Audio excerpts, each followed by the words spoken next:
Most of our thoughts and feelings come from our past experiences. They come from our memories. In fact, your brain is organized to reflect everything you know in your life.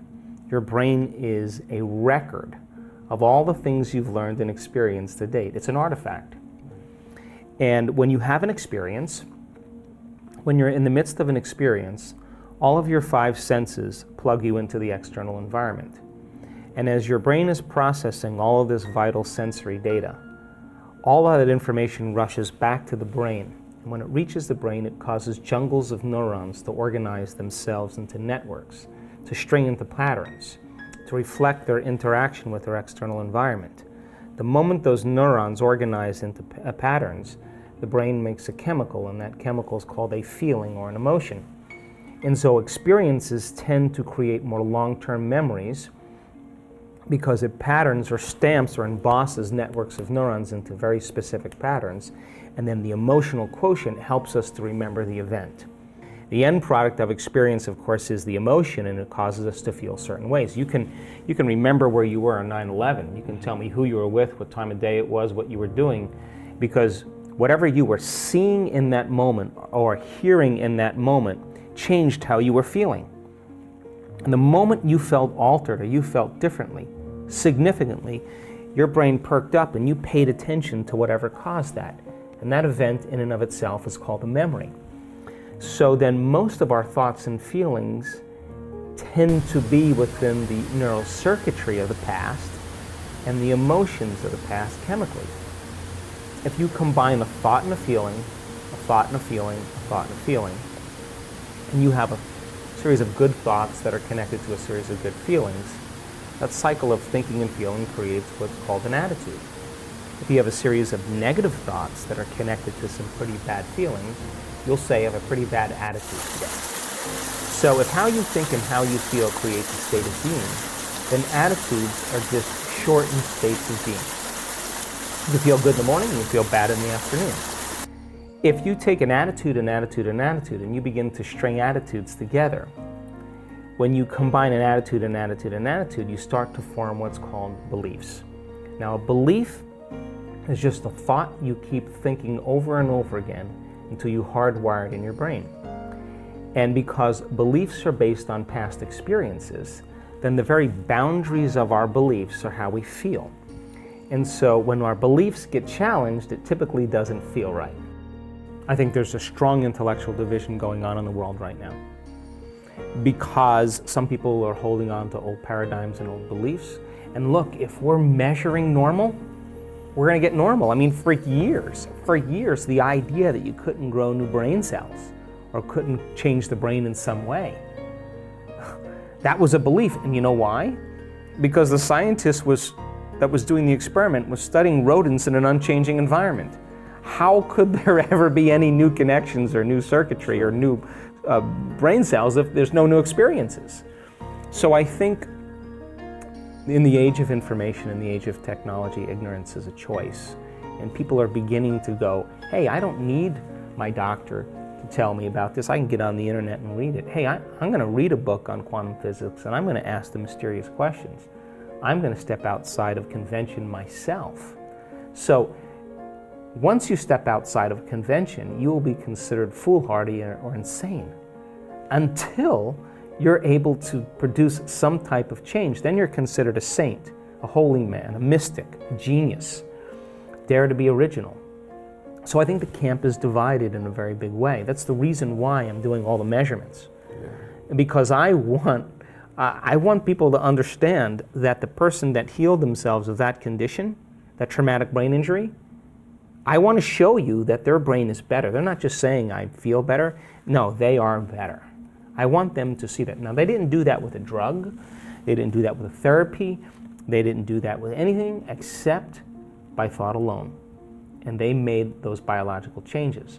So, to answer the question, the camp is divided in many ways. The old paradigms, and then the new understandings and the new paradigms. And then there's this little kind of bridge in between, and we're only as good as the people that are willing to execute it. In other words, you got to be skilled at this. right? You've got to be skilled at this. So if you're not skilled at it, we're not going to see any changes. So imagine 500 people or 450 people coming to an event, a workshop, and we are going to help them cross that river and to become conscious of their unconscious thoughts. You know, the ones that say, you can't, it's too hard, this will never happen, I can't change, I'm too this, I'm too old, I'm too that. Get beyond what their habits are, what they say unconsciously. Do they complain? Do they blame? Do they make excuses? Do they feel sorry for themselves? It's a program. They talk about others. Then look at their emotional states. Oh my God, I've been guilty for the last 30 years. I didn't even know I was guilty. It just felt like me. I've been unworthy. I didn't even know I was unworthy. It just felt like who I am. And all of a sudden, they start becoming conscious of that. And then they start creating a new change for themselves. And one by one, you start seeing these breakthroughs. You start measuring those breakthroughs. You get people on the stage talk about their breakthroughs, show their brain scan, show their heart rate monitor, show the energy change.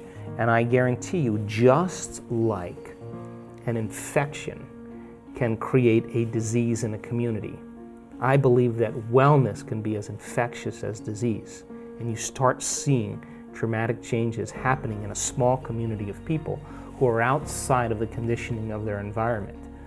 The science has to be done to measure it, but the measurements are only as good as our students.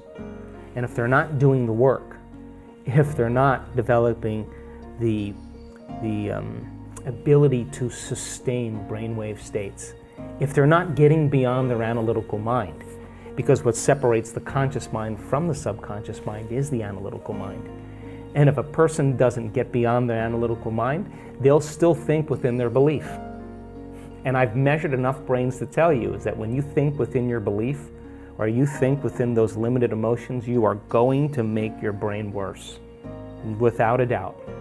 It's only when you transcend that analytical mind that you start falling in to those subconscious programs and you begin to step into the autonomic nervous system where you can change your chemistry and your biology. So then if our students aren't good at doing that, then it's still a philosophical concept, pie in the sky principles. But what we want to do is we want to give people the knowledge, the information, and blend the sciences of possibility, whether it's quantum physics or neuroplasticity or neuroendocrinology or epigenetics or whatever it is, hormonal changes, psychoneuroimmunology. We want to give them the information and have them reason it. We want them to be able to turn to someone next to them and explain what they just learned. They're wired in there. We want to give them the instruction and have them review the instruction, and then we want to put them into the experience. Not everybody is going to have the experience, but all we need is a few.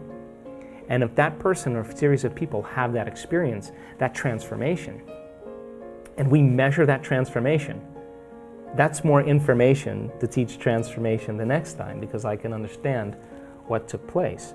So our work is only as good as our students' ability to regulate and change those states. But I do know that if you give people the opportunity and they have enough times in their environment to apply it, you'll start seeing those transformations occur. And now we're stepping outside the paradigm of the human beings are limited, they're powerless, they need these external things to take care of them. I think it's time that we start taking a little bit more responsibility for these things and seeing if we're able to do it in a practical, measurable way. An attitude and attitude and attitude are shortened states of being. And you combine them together then a belief then, the cycle of thinking, feeling over time, creates a subconscious state of being. So all beliefs are subconscious states of being. We have beliefs about God, about spirituality, about health, about relationships, about love. And all of those are based on our past experiences, but the majority of those beliefs, we don't even know that we believe them because we think they're true, because they're not functioning primarily in the conscious mind. So then, if you take a belief, and you stack them together, you start to form what's called perceptions. And perceptions have everything to do with the relationships we have, the things we create, the behaviors we demonstrate, and even the choices we make in our relationships. So then, why is that important? Because then, if beliefs are subconscious states of being, and you're stringing beliefs together, then most people are viewing their life through the lens of the past, unconsciously. And they are filling in reality. They're seeing reality. They're filling it in from their past memory. We know this to be true because they did an amazing experiment where they took a group of people and they had them wear these lenses. And the lenses were divided in half. And when they looked to one side, they saw one color. And they looked to another side, they saw another color. And they said to them, okay, well, wear these glasses every day for 2 weeks. Take your kids to school, do all the things you do at work, go shopping, work out, live your life. At the end of 2 weeks, they brought those people back into the lab and they said, look to the left, what color do you see? So we don't see a color. Look to the right, what color do you see? We don't see a color. Now, it says a couple things. Number one, the eyes don't see. The brain sees. But more emphatically important is that those people were filling in their external reality based on their memory in their brain. If they were truly seeing, they would be seeing those colors, right? So then, in our perceptions then, we are overlaying our future, we're overlaying the present moment with our memory of the past. And so then that then begins to diminish possibility. And it begins to close down the way that we can begin to navigate and function in our lives.